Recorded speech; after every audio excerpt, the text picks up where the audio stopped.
வணக்கம். இன்றைய அரசியல் ஆடுகளத்தில் என்ன செய்திகள் இப்போது பார்க்கலாம். முதல் செய்தி, தமிழ்நாடு பாஜக கட்சியில் அமைப்பு செயலாளர்னு ஒருத்தர் இருந்தார்.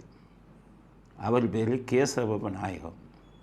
தமிழ்நாட்டில் பல பேருக்கு அவர் தெரியவே தெரியாது.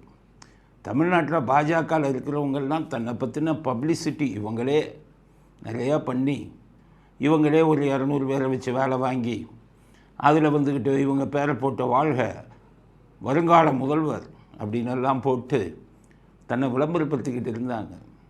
அப்படிப்பட்ட இந்த அதே பாஜகவில் மிகப்பெரிய சக்தி வாய்ந்த பதவி அமைப்பு செயலாளர் அப்படின்னு ஒருத்தர் இருந்தார், கேசவ விநாயகம். தமிழ்நாட்டில் பல பேருக்கு அவர் பேரே தெரியாது. அவர் ஆர்எஸ்எஸ்ஸை சேர்ந்தவர். பாஜக ஒரு கொள்கை உள்ள கட்சி. அதில் ஆர்எஸ்எஸ்காரவங்க இருக்காங்களே, அவங்க இதுவே வித்தியாசமாக இருக்கும். திருமாவளவன் ஒரு தடவை பேசியிருந்தார், ஆர்எஸ்எஸ் கட்சிக்காரங்க எப்படி இருப்பாங்க.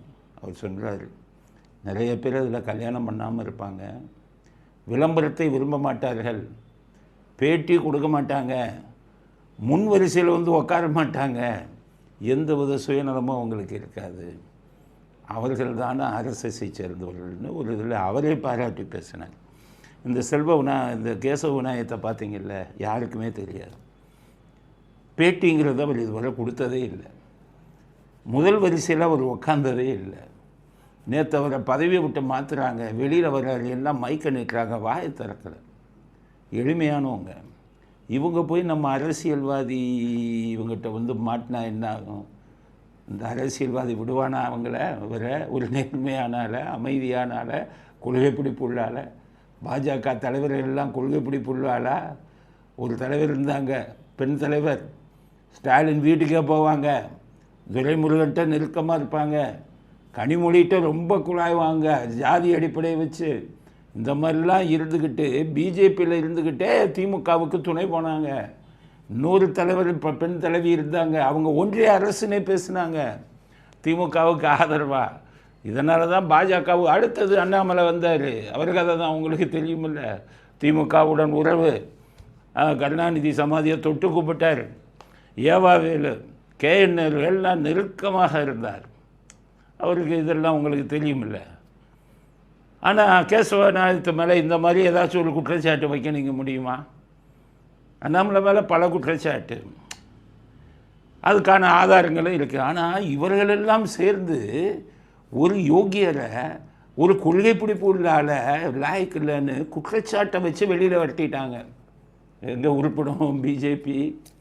அதனால் இன்றைக்கி அவரை மாற்றினது அவர் யாருன்னே தெரியாது, நான் பார்த்தது கூட இல்லை. ஆனால் மனசாட்சி ரீதியாக சொல்கிறேன், நல்ல மனுஷனை, கொள்கை பிடிப்புள்ளால் பணம் சம்பாதிக்காதாலியா, ஃப்ராடு பண்ணாதாலு, பித்தலாட்டம் பண்ணாதாலு இந்த கூட்டம்லாம் சேர்ந்து அவரை மாற்றி விட்டாங்க புகார் கொடுத்து. பாஜக தலைமையிட எலெக்ஷன் வருது, இல்லைன்னா மாற்ற மாட்டாங்க. எலெக்ஷன் வருது, நிறைய பேர் புகார் கூட, எல்லோரும் சேர்ந்து புகார் தான் கொடுத்துருக்காங்க, மாற்றிட்டாங்க. அதனால் இன்றைக்கி அவர் மாற்றமாகி போயிட்டார். இப்போ இந்த கூட்டமெல்லாம் இப்போ உட்காந்துட்டு ஆளுக்கு ஒரு கோஷ்டி இதெல்லாம் உட்காந்துட்டு அண்ணாமலை அறிக்கை விட்டுருக்கார்.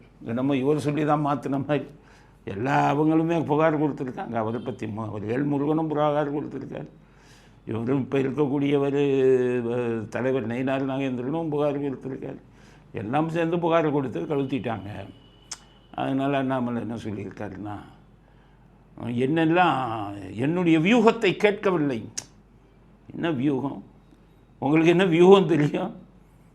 வார் வியூகமா? 200 பேரை வேலைக்கு வச்சு மாதம் 30,000 ரூபா சம்பளம் கொடுத்து வாழ்க அண்ணாமலை, வாழ்க அண்ணாமலை, வருங்கால முதல்வர்னு போட்டுக்கிட்டு இருந்தீங்கன்னா அந்த வியூகத்தை சொல்கிறீங்களா? அது சரியான வியூகமா? ஏன் அவ்வளோ வியூகம்னு சொல்கிறீங்களே மிஸ்டர் அண்ணாமலை? 2021 சட்டசபை தேர்தலில் நீங்கள் ஏன் தோத்தீங்க? அதிமுக பாஜக கூட்டணி இருந்தும் உங்கள் வியூகத்தை அமைத்து ஜெயிச்சிருக்கலாமே, ஏன் வியூகம் செல்லலை? கோயம்புத்தூரில் எம்பி எலெக்ஷனில் நின்னீங்கள, போன தடவை வியூகத்தை அமைச்சு ஜெயிச்சிருக்கலாமே, ஏன் ஜெயிக்கலை? பெரிய வியூக அமைப்பாளரா நீங்கள்? போன தடவை 15% ஓட்டை வாங்கிட்டேன்னு பெருமை அடிச்சிங்களே, உங்கள் சதவீதம் 7 தான். போன தடவை மற்ற கூட்டணி கட்சிகள்லாம் சேர்த்து தான் உங்களுக்கு அந்த 15% வந்தது. நீங்கள் இருக்கிறதுக்கு முன்னாடியே பாஜக கோயம்புத்தூரில் தனியாக நின்னெல்லாம் ஜெயிச்சிருக்காங்க. கோயம்புத்தூர் பாராளுமன்ற தொகுதியில் உங்கள் வியூகம் ஒன்றும் இல்லை. உங்கள் வியூகம் இருந்தால் எத்தனை பூத்துக்கு நீங்கள் ஆள் போட்டீங்க? எத்தனை பூத்து, இன்னும் ஆள் இல்லாத பூத்துங்க எத்தனை பேர் இருக்குது? எத்தனை உறுப்பினர்களை சேர்த்தீங்க? சமூக விரோதிகள் எல்லாம் உள்ளே கொண்டு வந்தீங்களா இல்லையா? கனிமொழிக்கு நெருக்கமான ஒருத்தர் வந்து உங்களுக்கு பிஏவை வச்சுருந்தீங்களா இல்லையா? கேசவநாயகம் அதெல்லாமா பண்ணார். கேசவநாயகம் கோயம்புத்தூரில் 70-80 கோடிக்கு மதிப்புள்ள நிலத்தை வாங்கி போட்டாரா? கேசவநாயகம் பெங்களூரில் கிட்டத்தட்ட பல ஆயிரம் கோடிக்கணக்கான ரியல் எஸ்டேட் கம்பெனி இது பண்ணி ஃப்ளாட்டு கட்டி விற்றுக்கிட்டு இருக்காரா? கேசவநாயகம் வந்து உங்களுக்கு செங்கல் சூளை மனைவி பேரில் ஆரம்பித்தாரா? மனைவியே இல்லையே. கேசவநாயகம் உங்களுக்கு மண் குவாரியை மைத்துனர் பேரில் ஆரம்பித்தாரா? கேசவநாயகம் உங்களுக்கு இவர்கிட்டையும் நேர்கிட்டையும் ஏவா வேலுட்டையும் கோடிக்கணக்கான பணம் வாங்கினதா கேசவநாயகத்தின் மேலே குற்றச்சாட்டு வந்ததா? கேசவநாயகம் கருணாநிதி சமாதியை போய் தொட்டு கும்பிட்டாரா? இவ்வளவு இதெல்லாம் செஞ்ச நீங்கள்லாம் வந்து இதில் இருப்பீங்க. ஒரு கொள்கைவாதி, நல்ல மனுஷன், சம்பாதிக்காத ஆள், அவரை அடித்து துரத்திட்டீங்க. அதனால் பாஜகவை எல்லாத்துக்கும் சொல்கிறேன், பாஜகவை நம்ம வந்து நீங்கள்லாம் ஆதரிக்கணும்னா மோடிங்கிற மனிதருக்காக ஆதரிங்க.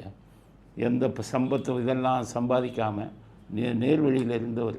அவரை பற்றி இந்த ஒரு இதில் சொல்கிறாங்க, அமெரிக்காவில் ஒரு தீவில் சில இதெல்லாம் நடந்ததாக பத்திரிகை இது வந்திருக்கு, ஃபோட்டோ வீடியோ. அதில் மிகப்பெரிய பணக்காரர்கள் எல்லாம் அதில் வந்து பாலியல் இதில் வந்து ஈடுபட்டிருக்காங்க, சிறு பெண்களிடம் ஈடுபட்டிருக்காங்கன்னெலாம் வந்திருக்கு. அதில் மோடி பேரை வந்து அதில் சொல்லியிருக்காங்க. என்னன்னு கேட்டிங்கன்னா, அதில் சேர்த்துட்டாங்கன்னு சொல்லி பல பேர் பொல்லை கிளப்பி விட்டுருக்காங்க. மோடி பேரெல்லாம் ஜெயிக்கலை. மோடி பேர் அதில் எதில் வந்திருக்குன்னா, இஸ்ரேலுக்கு அவர் போனதில் சம்மந்தமாக அவர் பேர் வந்து ஒரு இடத்துல வந்திருக்கு. பாலியல் பலாத்காரர்களெல்லாம் அவர் பேர் எதுவும் வரல. இவங்கெல்லாம் கிளப்பி விடுறாங்க. மோடி எப்படி சொல்கிறேன்னா, ஒரு சாமியார் மாதிரி அவர் அவர் மனைவிட்ட கூட அவர் வாழலை. கல்யாணம் ஆனதுக்கப்புறம் அவர் ஒதுங்கி இருந்து இமயமலைக்கெல்லாம் போய் ரொம்ப நாள் இருந்துட்டு வந்தவர். அவர் வந்து இந்த யோகி ஆனந்த் மாதிரி தான். அவர் போட்டிருக்கிற உத்தராட்ச கொட்டெல்லாம் மிகப்பெரிய அளவில் வந்து போடுவார். பெரிய சிவபக்தர் அவர். அதனால் நீங்கள் கொண்டு வந்துட்டு சிவபக்தர் மட்டுமல்ல, அவர் விஷ்ணு பக்தர் கூட, இல்லைன்னா ராமர் இதெல்லாம் வந்து இவ்வளோ பெருசாக உருவாக்கி இருக்க மாட்டாங்க. ஸோ பிஜேபியை நீங்கள் இது பண்ணோம்னா நம்ம வந்து மோடி, என்னென்னா மோடியை நாங்களே விமர்சிச்சிருக்கோம் மற்ற ஒரு சிலதில். ஆனால் மோடி நல்ல மனிதர், நேர்மையான மனிதர். அப்போ நீங்கள் பிஜேபிக்கு நம்ம இது பண்ணுறோம்னா ஒரு நல்ல ஆட்சியை கொடுத்துக்கிட்டு இருக்காரு. ஒரு பெரிய போரை வந்து நம்ம பாகிஸ்தானுக்கு எதிராக நடத்தி ஜெயிச்சிருக்காரு. உடனே நாங்கள் மோடிக்கு சப்போர்ட்டுன்னு இல்லை, உண்மையை தான் சொல்கிறோம். மோடி, நிர்மலா சீதாராமன் எடுத்துக்கோங்க. அந்த மாதிரி ராஜ்யசபா சில பேர் சொல்கிறாங்க, மக்களை சந்திக்க முடியாத உங்களை மாதிரி மக்களை சேர்ந்துச்சு 4000 ரூபா லஞ்சம் கொடுத்து 4000 ரூபா ஒருத்தருக்கும் கொடுத்து ஜெயிக்கிறாளா? அந்த அம்மா என்ன சொன்னாங்க, ராஜ்யசபா எம்பியை எனக்கு வந்து லோக்சபாவில் நிற்கிறதுக்கு செலவு பண்ண பணம் இல்லைன்னாங்க. போய் பாருங்கள், மயிலாப்பூரில் காய்கறி கடைக்கு அவங்களே இங்கே சென்னைக்கு வந்தாங்கன்னா நேராக போய் வாங்கிட்டு இருக்காங்க. இவரெல்லாம் பேசுகிறதுக்கு ஒரு தகுதி இல்லை. இவர்களை போன்றவர்களால் தான் பாஜக வந்து இன்றைக்கி நங்கூரம் பாய்ச்சின மாதிரி இருக்குது. நம்ம தமிழ்நாட்டில் இருக்கிற தலைவர்களை மாதிரி கேவலமானவர்கள் சொல்ல முடியாது யாருமே. எல்லாருமே ஒருத்தர் இன்னொருத்தருக்கு அடிமை, இன்னொரு கட்சியோட போய் அடிமை. கோடிக்கணக்கில் கொள்ளையடிக்கிறது, வெளியில் கேட்டால் நல்ல மனுஷன் பேரை வாங்கிக்கிறது. கேசவநாயகத்தை மாற்றினதுக்கு நான் சொல்கிறேன், ஒரு நல்ல மனுஷனை அவமானப்படுத்தி மாற்றிருக்கீங்க, அதுக்கான தண்டனையை நீங்கள் அனுபவிப்பீங்க. பாஜகக்காரங்களுக்கு சொல்கிறேன், சும்மா இந்த இது தப்பு பண்ணுறவங்க பின்னாடியெல்லாம் போகாதீங்க. நல்ல மனிதர்கள், நல்ல கொள்கைவாதிகள், அவங்கள ஆதரிங்க. அதனால் அவர் எல்லாத்துக்கும் குறுக்க நின்னார். இந்த குரூப் பூரா எல்லாம் ஃப்ராடு பண்ணுறதெல்லாம் அவர் வந்து ஏற்றுக்கலை. அதனால் யார்கிட்டயாச்சும் பணம் வாங்கிட்டு கேசவநாயகம் பதவி பிஜேபியில் போஸ்ட் கொடுத்தாரான்னு கேளுங்க. நீங்கள் தலைவர்களாக இருந்தவங்கலாம் எத்தனை பேர்கிட்ட எவ்வளோ பணம் வாங்கினீங்கன்னு ஆதாரத்தை கொடுக்கவா? அடிக்கிக்கிட்டு போகிறாரு உங்களுக்கு திருச்சி சொல்லியா? பதில் சொல்லுங்கள். அதனால் இது வந்து பாஜக உறுப்பினர் மாதிரி தெரியலை. யார் யார் ஃப்ராடுத்தனம் பண்ணுறாங்களோ, யார் யார் திமுகவோட உறவு வச்சுருக்காங்களோ அவங்கள தூக்கிட்டு நேர்மையான மனிதர்களை தண்டித்து கொண்டு இருக்கிறீர்கள். அதனால் கேசவநாயகம் இது வந்து ஒரு அவமான சின்னம். நீங்கள் கேசவநாயகத்தை மாற்றினது வந்து பாரதிய ஜனதா கட்சிக்கே மிகப்பெரிய அவமான சின்னம். அதனால் அவர் மாதிரி நல்ல மனிதர்களையும் தூக்கி இருந்து விட்டால் பாஜகவுக்கு தமிழ்நாட்டில் கிடைக்கிற ஓட்டு கூட கிடைக்காதுங்கிறது தான் எங்களுடைய. இதை நான் பார்த்தது கூட இல்லை, அவரை பற்றி கேள்விப்பட்டிருக்கேன், அவருடைய நடவடிக்கையை பற்றி இது பண்ணியிருக்கேன். நேற்று அவரை போகும்போது கூட ஒரு வார்த்தை ப்ரெஸ்ஸிட்ட பேசலை. விளம்பரத்தை விரும்பாதவர்கள் அவங்கெல்லாம் அப்படிங்கிறது. கேசவநாயகம் இதில் பாஜகவை கடவுள் தான் காப்பாற்றினார். தமிழ்நாட்டில் இருக்கிற தலைவர்கள் எல்லாரும் யாருமே விசுவாசமாக இல்லை பாஜகவுக்கு அப்படிங்கிறது தான். ஏன்னா என்கிட்ட இந்த பாஜகவில் தலைவராக இருந்தவர் எனக்கு ஆள் அனுப்புனார். அவர் சொன்ன கருத்து என்ன தெரியுமா? பாஜகவை எவ்வளோ வேணாலும் திட்டுங்க, என்னையை திட்டாதீங்க, என்கிட்ட கேட்ட கோரிக்கையே அதுதான். அப்போ எல்லாரும் சுயநலத்துடன் தானே பயணிக்கிறீங்க? கட்சியின் பொதுநலனுக்காக நீங்கள் பயணிக்கிறீங்களா? ஆனால் இப்போ அரெஸ்ட் ஆகி போகும்போது ஒவ்வொரு இவங்களுக்கும் சேனலுக்கும் ஃபோன் பண்ணி அவருக்கு சப்போர்ட் பண்ணாதீங்க, நீங்கள் சப்போர்ட் பண்ணி நீங்கள்லாம் சப்போர்ட் பண்ணுற அளவுக்கு நான் அவ்வளோ கேவலமாகிட்ட ஒரு அறிக்கை விடுவீங்க. அவருக்கு சப்போர்ட் பண்ணாதீங்க, நம்மளை திட்டினவர் என்னெல்லாம் கேவலமான விஷயங்களை செஞ்சவங்க. உங்களை நம்பியா நான் இருக்கேன்? எனக்கு தெரியாதா என்னை எப்படி காப்பாற்றிக் கொள்வது? எத்தனை பேரை நான் காப்பாற்றிருக்கேன் சட்டத்தினது, என்னையா காப்பாற்ற தெரியாது? உங்களை மாதிரி ஆளுடைய இதுவாக வேணும். அதனால் பிஜேபி தலைவர்கள் தமிழ்நாட்டு தலைவர்கள் ஒட்டுமொத்த தலைவர்களையும் நீங்கள் விசுவாசம் இல்லாதவர்கள், சுயநலம் கொண்டவர்கள், நல்ல ஒரு கொள்கை பிடிப்புள்ள ஒரு மனுஷரை எல்லாருமே சேர்ந்து மாற்றிருக்காங்க அவங்க. அப்படிங்கிறது தான் என்னுடைய கருத்து. கேசவ நாயகத்தை மாற்றினதுக்கு எங்களுக்கு உடன்பாடு இல்லை. அது உங்கள் கட்சி விஷயமா இருக்கலாம், இருந்தாலும் எங்களை போன்றவர்கள் பார்த்துக்கிட்டு இருக்கிறவங்களுக்கு சொல்கிறேன், அவரை மாற்றினதில் எங்களுக்கு உடன்பாடு இல்லை.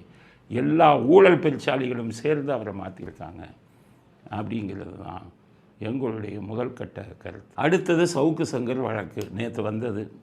நேற்று 9ஆம் தேதி வழக்கு போட்டிருந்தாங்க. மருத்துவ குழுவுக்கு அனுப்பியிருந்தாங்க. உயர்நீதிமன்றம் மருத்துவ குழு அறிக்கையை கொடுத்துருச்சு. உடனே 2 நீதிபதிகளும் அந்த அறிக்கையை போலீஸ் சைடில் கொடுத்து உங்களுடைய பதிலை சொல்லுங்கன்னாங்க. போலீஸ் அதில் அறிக்கையில் என்ன இருக்குன்னா, அவருக்கு சர்க்கரை வியாதி இருக்குது, 2ஆம் வகை சர்க்கரை வியாதி, இரத்த அழுத்தம் இருக்குது அவருக்கு. இது எல்லாத்துக்கும் மேலே ஹார்ட்டு, இதயத்தில் வாழ்வுகளில் பிரச்சனை இருக்குது. இந்த இதய நோய்க்கு அவர் தொடர்ந்து சிகிச்சை எடுக்கணும் அப்படின்னு சொல்லிட்டாங்க மருத்துவ குழு. அதனால தான் நீதிமன்றம் அவர் இதை ரத்து பண்ணலை. உடனடியாக நீங்கள் கருத்து சொல்லுங்கன்னா போலீஸ் என்ன சொல்கிறாங்க, இல்லை அவருக்கு வேறு மருந்து கொடுத்து சிகிச்சை பண்ணிடலாம், அவர் உள்ளே தான் இருக்கணும். அதான் நான் என்ன சொல்கிறேன், நம்ம நாட்டு சட்டத்தை எல்லோரும் புரிஞ்சுக்கணும். போலீஸ்காரங்களுக்கு சட்டமே தெரிய மாட்டேங்குது. கடவுள் தான் காப்பாற்றணும் தமிழ்நாட்டை. ஒருத்தரை நீங்கள் கைது பண்ணுறீங்கன்னா சுப்ரீம் கோர்ட் என்ன சொல்கிறான், கைது பண்ணி ஜெயிலில் போடாதங்கிறான் எடுத்த உடனே. ஏன் அப்படி சுப்ரீம் கோர்ட் சொல்கிறான்னு அங்கே புரிஞ்சுக்கோங்க. போலீஸ்காரங்க நேர்மையாக எந்த வழக்கையும் போடுறதில்ல, கேவலமான விஷயம் இல்லை. நீ நேர்மையாக வழக்க போட்டால் சுப்ரீம் கோர்ட்டு ஏன் பெயிலில் விட்டுரு, எடுத்தோடனே ஜெயிலில் வைக்காதுன்னு ஏன் சொல்கிறான்? நான் உங்ககிட்ட நேர்மை இல்லை. யாரையுமே பொய் கேஸு தான் போடுறது, பொய்யான இதை போடுறது, எல்லா வழக்கம் அப்படி. அதனால தான் அதுவும் தமிழ்நாடு போலீஸ் ரொம்ப ரொம்ப மோசம். ஏன்னா குண்டர்கள் சட்டத்தில் நான் சொன்னேன் பாருங்கள், இந்தியா முழுவதும் போட்ட வழக்கில் 51% வழக்கை தமிழ்நாடு போலீஸு குண்டர்கள் சட்டத்தில் அவ்வளவும் பொய் வழக்கு. நீ என்ன பண்ணணும், கூலிப்படை இருக்கானே அவனை போய் குண்டர்கள் சட்டத்தில் போடு. ரவுடி, மாமூல் வாங்குறவன், ஹிஸ்ட்ரி ஷீட்டர், கேடி லிஸ்ட்டில் இருக்கிறவன், இவங்கள மாதிரி ஆளை குண்டர்கள் சட்டத்தில் போடு. அதை விட்டுட்டு நீ ஒரு எஃப்ஐஆர் போட்டு குற்றப்பத்திரிகை தாக்கல் பண்ண முடியலைன்னா அவனை போய் குண்டர்கள் சட்டம், இப்போ யூடியூப்பில் பேசுனா குண்டர்கள் சட்டம், அரசியல்வாதி, இப்படியெல்லாம் பண்ணி அந்த சட்டத்தையே கெடுத்துருவீங்க. கொஞ்ச நாள் அந்த சட்டம் இல்லாமல் போகுது. அப்படி போச்சுன்னா தமிழ்நாடு போலீஸ் தான் காரணம்.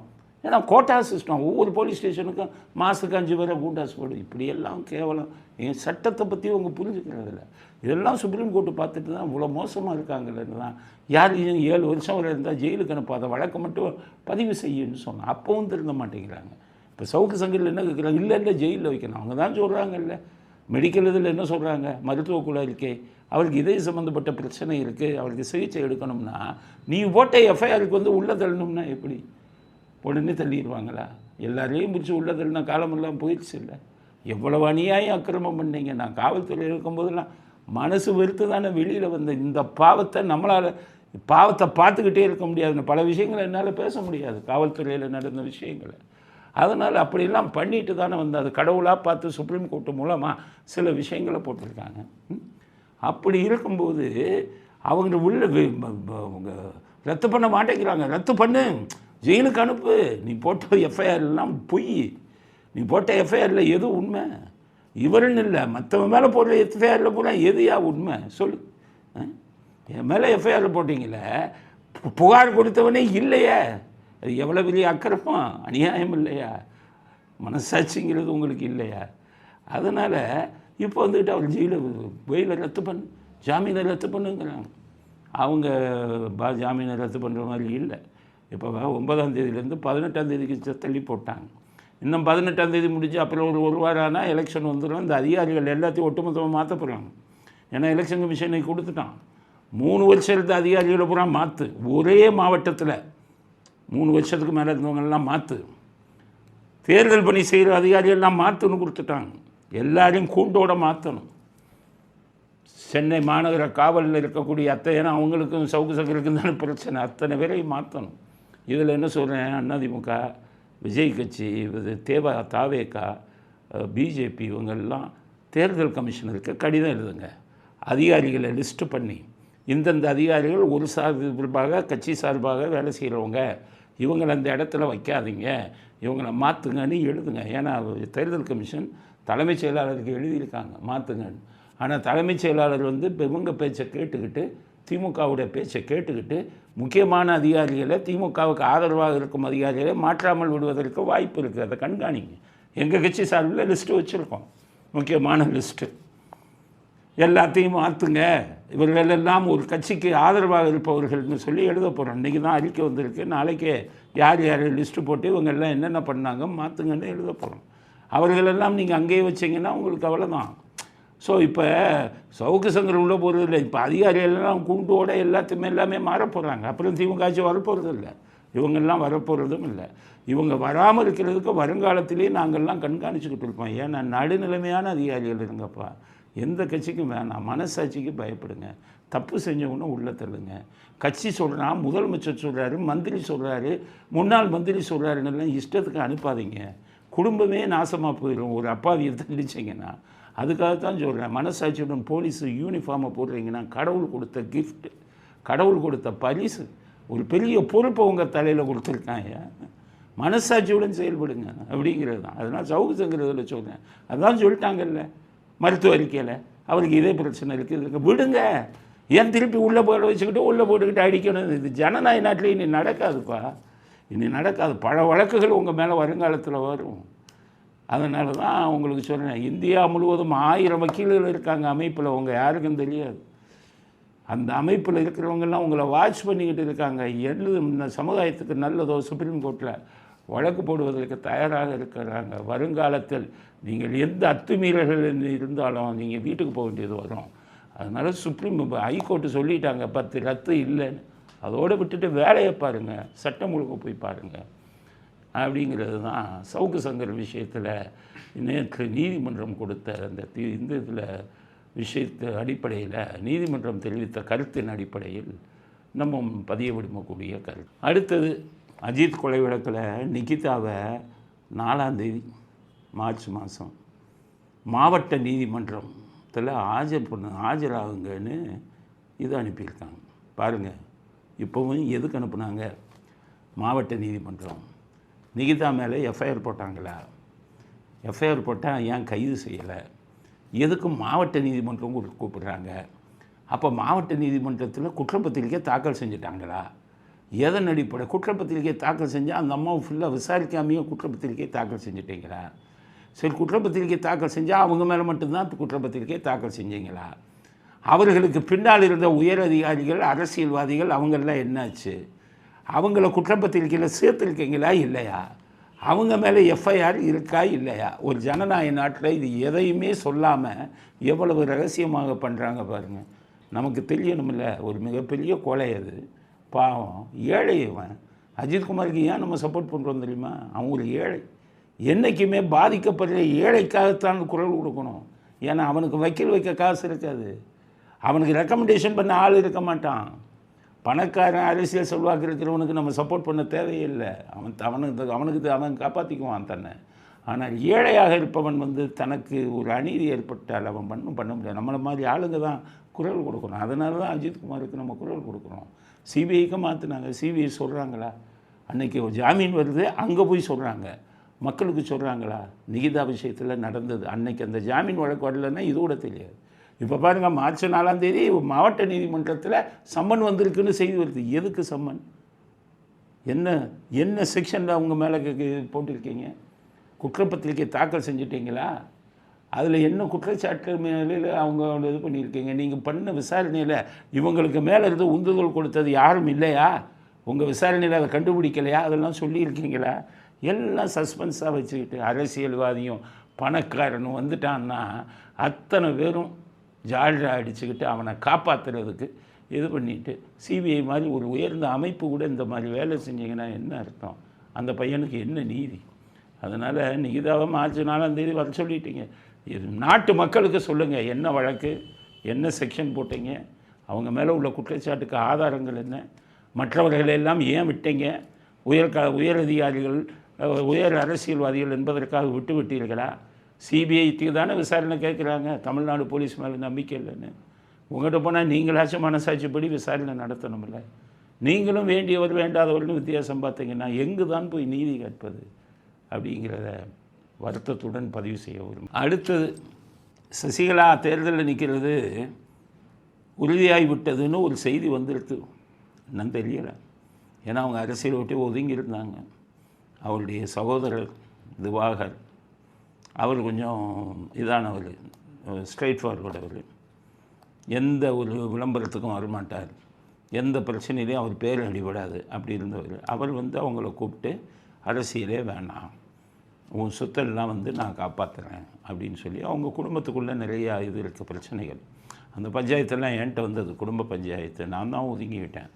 சரி, அவங்களுக்குள்ளே உள்ள பிரச்சனை நம்ம தலையிட வேணாம் அப்படின்னு வழக்கே வந்தது, வழக்கு போட சொல்லியே வந்தது. நான் இது பண்ணிக்கல. அந்த மாதிரி அவங்க இதில் இருந்ததில்லை. எல்லாத்தையுமே யார் பிரச்சனையும் இல்லாமல் திவாகர் அவர் தான் காப்பாற்றி அவங்கள வச்சுருக்காங்க. அவங்க இத்தனை வருஷமாக அவங்க தேர்தலை பற்றி பேசலை, போட்டியிடுறதை பற்றி பேசலை. ஆனால் திடீர்னு எலெக்ஷன் ஆரம்பிக்கும் போது இப்போ பேசுகிறாங்க. ஏன் பேசுகிறாங்கன்னா அதிமுக பலமாயிடுச்சு, டிடிவி தினகரன் அவர் பக்கம் போயிட்டார், இப்போ எடப்பாடி பக்கம் ஓபிஎஸ்ஸையும் டிடி தினகரனோட செயல்படுறாரு. அப்போ ஒட்டுமொத்த அதிமுக ஓட்டும் சேர்ந்துருச்சுன்னா, பாஜகவோடு சேர்ந்துச்சுன்னா நிச்சயம் இவர்கள் வெற்றி பெற்று விடுவார்கள்ங்கிற பயம் ஸ்டாலினுக்கு சசிகலாவுக்கு அத்தனை பணத்தையும் கொடுத்து தனியாக நின்று அதிமுக வாக்கை பிரியுங்கள்னு சொல்லியிருக்கிறதா ஏற்கனவே சொன்னோம். கட்சி ஆரம்பிக்கணும்னா ஏற்கனவே அவங்க தம்பி ஆரம்பித்த கட்சி பேருக்கு அதெல்லாம் உங்களுக்கு பதிவு செய்யப்படலை, பேருக்கு வச்சுருக்காங்க. அண்ணா திராவிட மக்கள் கழகம் அப்படின்னு பேர் வச்சுருக்காங்க, அதிக அப்படின்னு. ஸோ அதை வச்சுக்கிட்டு எலெக்ஷனில் நிற்கலாம். இப்போ அவர் உசிலம்பட்டியில் போட்டி போட போகிறாருன்னு ஒரு செய்தி வந்திருக்கு. உசிலம்பட்டி ஒரு பெரிய முக்கியமான தொகுதி, இன்றைக்கி இருக்கிற இளைஞர்களுக்கு தெரியாது. பசும்பொன் முத்துராமலிங்க தேவர் முதுகுளத்தூரில் நிற்பார் எப்போவுமே. அருப்புக்கோட்டை பார்லிமெண்ட்டு தொகுதியில் 2 தொகுதியில் நிற்பார். அவர் உயிருடன் இருந்தவரை அவர் தோற்கடிக்கவே முடியலை, கடைசி வரை ஜெயித்தார். அதே மாதிரி அவருடைய சிஷியர் தான் மூக்கையா தேவர். அவர் எப்போவுமே உசிலம்பட்டியில் தான் நிற்பார். உசிலம்பட்டியில் ஜாதி இதே பார்க்காம எல்லாருமே அவருக்கு ஓட்டு போடுவாங்க. அந்தளவுக்கு உசிலம்பட்டி தொகுதியை வச்சுருந்தார். அந்த தொகுதியில் போய் சசிகலா நிற்கிறாங்க. சசிகலா தஞ்சாவூரை சேர்ந்தவர். உசிலம்பட்டிக்கு அவருக்கு இதுக்கு முன்னாடி அறிமுகம் இல்லை. ஆனால் அவர் மூக்கையா தேவருக்கு கொடுத்த ஆதரவு மாதிரி அந்த மக்கள் கொடுப்பாங்கங்கிற நம்பிக்கையில் போய் இவர் இதில் நிற்கிறார் உசிலம்பட்டியில். நிச்சயமாக சொல்கிறேன், உசிலம்பட்டியில் நீங்கள் தனித்து நின்றால் வெற்றி பெறுவது கடினம். அதனால் முடிவை மாற்றுங்க. இதுக்கிடையில் இன்றைக்கி போயஸ் கார்டனில் மீட்டிங்கெல்லாம் வச்சுருக்காங்க. இன்னொரு செய்தி இருக்காது, உண்மையாக பொய்யான்னு தெரியல. ஜெயலலிதா அவர்களின் வீடு ஏலத்துக்கு வந்தால் எத்தனை கோடி ஆனாலும் அதை வாங்கி விடுவது என்று சசிகலா முனைப்பில் இருக்கிறார். அது அவங்க இங்கே சசிகலா 11 கிரவுண்டு பாய்ஸ் கார்டனில் வாங்கினதுக்கு காரணமே 11 to 15 கிரவுண்டுன்னு நினைக்கிறேன். சசிகலாவுக்கும் ஜெயலலிதா அவர்களுக்கும் ஏற்பட்ட மோதலில் தான் அவங்க வாங்கினாங்க. ஏன்னு கேட்டிங்கன்னா, ஜெயலலிதா அவர்கள் வீடை தனக்கு எழுதி வைக்கும்படி அவர் கோரிக்கை வைத்திருந்தார். ஜெயலலிதா அவர்கள் ஒத்துக்கல. உயிரோடு இருக்கிறவர் ஒரு உயிரை எழுதலை யாருக்குமே. இவர் எவ்வளவோ கேட்டார், உங்கள் கூட இத்தனை வருஷமாக இருக்கேன், முடியாதுன்னு சொன்னோன்னே அந்த கோவத்தில் தான் அவங்க வீட்டுக்கு எதிர்க்கையே 11 to 15 கிரவுண்டு இருக்கும். அதை இவங்க போட்டியாக வாங்கினாங்க. அவங்க இறந்தோடனே அதை பெரிய அளவில் கட்டி இப்போ அங்கே தான் குடியிருக்காங்க. அதை இன்கம் டேக்ஸ் வருமான வரித்துறை போய் அட்டாச் பண்ணாங்க. இவங்க பிஜேபியில் முக்கியமான ஆள், யார் புதுசாருன்னு எனக்கு தெரியும், பிடிச்சி அதுக்கு ஃபைனை கட்டிட்டு திருப்பி அதிலே உள்ளே போயிட்டாங்க. இப்போ அவங்க ரொம்ப நாளாக வாழ்ந்த வீடு இந்த போயஸ் கார்டனால் அதை எப்படியாச்சும் வாங்கிடலாம் அப்படிங்கிற முனைப்பில் இருக்கிறதா செய்தி. அதிமுக தலைவர் தான் சொல்லல. அவங்க ஜெயலலிதாவை பற்றி இதை பற்றி யாரை பற்றி யோசிக்கிறது? வீடாவது மண்ணாங்கட்டியாவது நம்ம கொள்ளையச்சு சொத்தை காப்பாற்றுவோன்னு அவங்க இருக்காங்க. அதனால் ஜெயலலிதா அவர்களின் வீடு ஒரு வேளை இடத்துக்கு வந்தால் சசிகலா எடுத்து விடுவார் என்ற ஒரு பேச்சும் இருக்கிறது. அது இருக்கட்டும். ஏன்னா ஜெயலலிதாவை காப்பாற்ற அவரால் பயன்பெற்ற மந்திரிகளும் அதிமுக தலைவர்களுமே கவலைப்படாத போது மற்றவங்களை கவலைப்பட்டு என்ன பண்ண? அதனால் எது எப்படி வேண்டானாலும் நடக்கட்டும். ஆனால் சசிகலா அவர்களுக்கு நான் கோரிக்கை வைக்கிறேன், அதிமுகவுக்கு துரோகம் பண்ணாதீங்க. ஸ்டாலின் பேச்சை கேட்டு தனியாக நின்று அதிமுகவை நீங்கள் பிரிக்க வேண்டும் என்று நினைத்தால் அத்துடன் உங்கள் அரசியல் வாழ்க்கை அஸ்தமனமாகிவிடும். ஒரு எல்லா அதிமுக தொண்டர்களும் உங்களை ஒரு துரோகியாகத்தான் பார்ப்பார்கள். அப்படிங்கிறத சசிகலாவுக்கு நம்ம செய்தியாக பதிவு செய்ய விரும்புகிறோம். அடுத்தது அதிமுகவை சேர்ந்த முன்னாள் மந்திரி சீனிவாசன் அவர் இன்றைக்கி ஒரு செய்தியை சொல்லியிருக்காரு. எங்களுக்கும் விஜயகாந்த் கட்சிக்கும் உடன்பாடு ஏற்படலை பேச்சுவார்த்தையில், அதனால் நாங்கள் ஒதுக்கிக்கிட்டோம். இப்போ அவங்க பாஜகவோட தலைமையோட பேசிக்கிட்டு இருக்காங்கன்னு சொல்லிட்டு ஒன்றிய அமைச்சர் பதவி கேட்குறாங்க. இந்த ஒன்றியங்கிற வார்த்தையை அதிமுககாரன் சொல்லலாமா? இந்த சீனிவாசனுக்கெல்லாம் எப்படியா மந்திரியாக இருந்தீங்க நீங்கள்லாம்? உங்கள் கீழே எத்தனை ஐஏஎஸ் ஆஃபீஸர்? ஒன்றியங்கிற வார்த்தை திமுககாரன் சொல்கிற வார்த்தை. மத்திய மந்திரின்னு சொல்லுங்கள். இல்லைன்னா நீங்களும் திமுகவுக்கு அண்டர் கிரவுண்டு வேலை பார்க்குறீங்க, திமுகவோட கைக்கூலின்னு தான் சொல்லுவோம். ஒன்றிய அமைச்சரா? ஒன்றியங்கிறதுக்கு ஒரு அர்த்தம் தெரியுமாயா உங்களுக்கெல்லாம்? திமுககாரனுக்கு தான் தெரியாது, எல்லாம் படிக்காத. உங்களுக்கு தெரிய வேணாம். ஒன்றியத்துக்கு அர்த்தம் தெரியுமா? பிடிஆருங்கிறாருன்னு சொல்லிட்டு ஒன்றியம்ங்கிறது சிறிய பகுதின்னு சொல்லியிருக்கேன். எல்லா முட்டாள்களும் சேர்ந்து மத்திய அரசாங்கத்தை ஒன்றியம்னா நீ ஒன்றிய சார்பு அரசு. நான் அதை தான் சொல்கிறேன். அவன் ஒன்றிய அரசுனா நீ ஒன்றிய சார்பு அரசு, ஒன்றிய மாநில அரசுன்னு சொல்லக்கூடாது. இவங்களுக்கு சொல்கிறேன், இவங்களுக்கு அதிமுககாரனுக்கு திமுக அரசாங்கத்தை ஒன்றிய சார்பு அரசுன்னு சொல்லு. அவன் ஒன்றிய அரசு மந்திரி கேட்குறாங்களாம். யார் ஒன்றிய மந்திரி கேட்குறாங்கன்னு சொல்கிறாரு. ஸோ அவங்க தாங்க சொல்கிறேன்ல, எம்பி கேட்பாங்க, இப்போ மந்திரி கேட்குறாங்க. அது சம்மந்தப்பட்டவங்க முடிவு செய்ய வேண்டியதுதான். இதுக்கு இடையில் அவங்க பத்திரிகையாளர்களை பிரேமலதா தாக்கிக்கிட்டே இருக்காங்க. அவங்ககிட்ட பத்திரிகையாளருக்கு பாதுகாப்பு இல்லை. இன்றைக்கி மீட்டிங் போட்டிருக்காங்க, அதில் ஒரு கட்சிக்காரவங்களை பேச வச்சுருக்காங்க. இந்த வீடியோவை பாருங்கள். மறுபடியும் சொல்கிறேன், ரொம்ப கோபம் வருது, சரியில்லை, திருத்திக்கோங்க, திருந்துங்க. ரொம்ப எனக்கு டென்ஷன் ஆகுது, அது நல்லா இல்லை. நாளைக்கு வீடு பூந்து அடிக்க வேண்டிய சூழ்நிலை வந்துடும். கண்டிப்பாக சொல்கிறேன், நடக்கும். அவ்வளோதான் சொல்கிறேன். ஸோ பத்திரிகைக்காரங்கெல்லாம் தாக்கணும்னு பிரேமலதா பண்ணுறாங்க. பத்திரிகையாளர் சங்கத்துக்கு நான் சொல்லியிருக்கேன், எல்லாம் சேர்ந்து எலெக்ஷன் கமிஷனுக்கு கம்ப்ளைண்ட் எழுதுங்க. அவங்க பிரேமலதா தன்னுடைய கட்சியை வச்சுக்கிட்டு அவர்கள் எதிராக பேசும் பத்திரிகைக்காரர்களை கொலை செய்வதற்கு முயற்சி செய்கிறார், இந்த மாதிரிலாம் பேச வைக்கிறாங்க. இந்த அரசியல் கட்சியுடைய இதை நீங்கள் ரத்து செய்யுங்க அப்படின்னு எழுதுங்க. அதனால தான் சொல்கிறேன், இதெல்லாம் தப்பு இல்லை. உங்களை பற்றி பேசக்கூடாதா? நீங்கள் என்ன தப்புன்னாலும் சொல்லக்கூடாது, ஆள் வச்சு அடிப்பீங்களா? அதனால் பிரேமலதா அவர்களுக்கு மறுபடியும் கண்டனத்தை சொல்கிறேன், நல்ல அரசியலை எதிர்ப்பு செய்யுங்க. மற்றவங்களை இது பண்ணிவிட்டு யார் பேசினாலும் அடிக்க போவீங்களா, வெட்டுவீங்களா, குத்துவீங்களா? மற்றவங்கெல்லாம் அவங்களுக்குன்னு ஒரு இது இருக்குல்ல. அதனால் எல்லோரும் நான் சொல்கிறேன், நீங்கள் இதுக்கு இவங்ககிட்ட எல்லாம் பேசியிருக்கேன், பிடிஐ இவங்ககிட்ட எல்லாம் அவங்க மேலே கம்ப்ளைண்ட்டை கொடுங்க. எலெக்ஷன் கமிஷனில் இந்த மாதிரி ஆளை வச்சு மிரட்டுறாங்க, பத்திரிகையாளர்களை பேசுகிறவங்களை எதிராக அடிப்பேன், வெட்டுவேன், கொலை பண்ணுவேன் எல்லாம் ஆளை வச்சு பேசுகிறாங்கன்னு கம்ப்ளைண்ட் கொடுங்கங்கிறது கொடுத்துருக்கோம். பிரேமலதா அவங்களுக்கு சொல்கிறேன், நாகரிகமான அரசியல் நடத்துங்கள். இல்லாட்டா உங்கள் கட்சி வந்துக்கிட்டு சட்ட ரீதியாக இதாகிடும் அப்படிங்கிறத எங்களுடைய அடுத்த கருத்தாக பதிவு செய்ய விரும்புகிறோம். அடுத்தது காங்கிரஸுக்குள்ள என்ன அரசாங்கத்தில் பங்கு அப்படிங்கிற பேச்சுக்கே இடம் இல்லைங்கிறார்.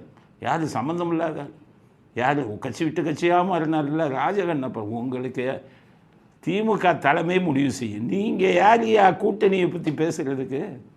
ஜெயலலிதா இருக்கும்போது கூட்டணியை பற்றி பேசியிருந்தா என்ன ஆயிருக்கும்? எப்படி கொடி பிடிச்சிங்க ஜெயலலிதா அவர்களுக்கு? என்னென்ன 91லேருந்து மந்திரியாக இருந்து என்னென்ன வேலை பண்ணீங்க? கதையாக இருக்குது உங்கள் மேலே. இப்போ என்னென்னா கூட்டணிங்கிற பேச்சுக்கே இடம் இல்லையா? இவர் ராமநாதபுரத்தில் முதலத்தூர் தொகுதியில் நிற்கிறாரு. முதல்ல அங்கே ஜெயிக்கலைங்களான்னு பாருங்கள். முதல்ல அது எங்கள் ஜாதி பிரிவினை உருவாக்கிக்கிட்டு ஜெயிச்சுக்கிட்டு இருக்கிற ஆள் நீங்கள் கிடையவே கிடையாதான்.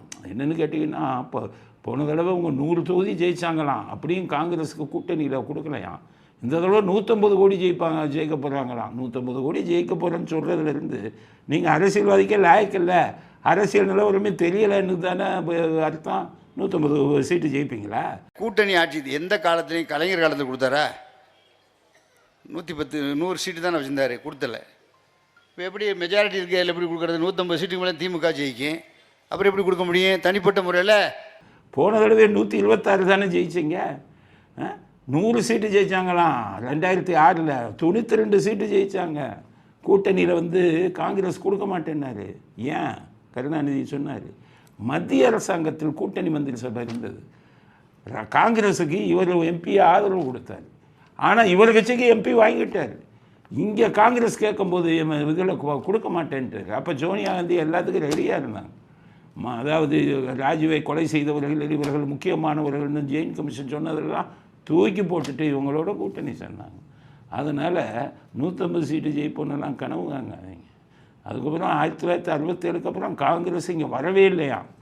திமுகவை தோற்கடிக்க முடியல. அடப்பா, திமுகவை மண்ணை கவ வச்சாரு எம்ஜிஆர். திமுகவை தோற்கடிக்க முடியவே இல்லை 67 அப்புறம். முக்கால்வாசி மண்ணை தானே கவுனீங்க. கிட்டத்தட்ட எத்தனை வருஷம்? எம்ஜிஆர் ஒரு 10 வருஷம் உங்களை அடித்து துரத்தினார், ஜெயலலிதா ஒரு 15 வருஷத்துக்கு மேலே அடித்து துரத்தினார். கேட்டால் மண்ணை எங்களை வந்து தோற்கடிக்க முடியவில்லைன்னு அப்பட்டமான பொய்யை பேசுகிறீங்க அப்படின்னு. அதனால் காங்கிரஸுக்கு கூட்டணியில் கொடுப்பீங்களா இல்லையாங்கிறது அது உங்களுடைய முடிவு. நீங்கள் ஜெயிச்சா தானே மந்திரி சபையில் கொடுப்பீங்க. அதனால் கண்ணப்பனுக்கு சொல்கிறேன், முதலமைச்சரில் ஜெயிக்கிறீங்களான்னு பாருங்கள். அங்கே பசங்கள்லாம் ரெடியாக இருக்காங்க உங்களுக்கு இது கட்டுறதுக்கு. அதனால் பிரியாவிடை கொடுக்க போகிறாங்க உங்களுக்கு. உங்கள் ஜாதி பக்க அரசியல் இன்னமும் செல்லாது அப்படிங்கிறத. ராஜகண்ணா பேர் முதல்ல கண்ணப்பண்ணு தான் வச்சார்.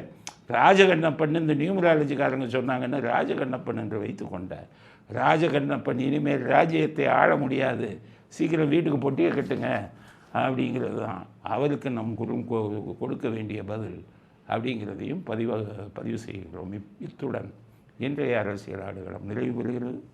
மீண்டும் நாளை புதிய செய்திகளுடன் உங்களை சந்திக்கிறோம். நன்றி, வணக்கம், ஜெய்.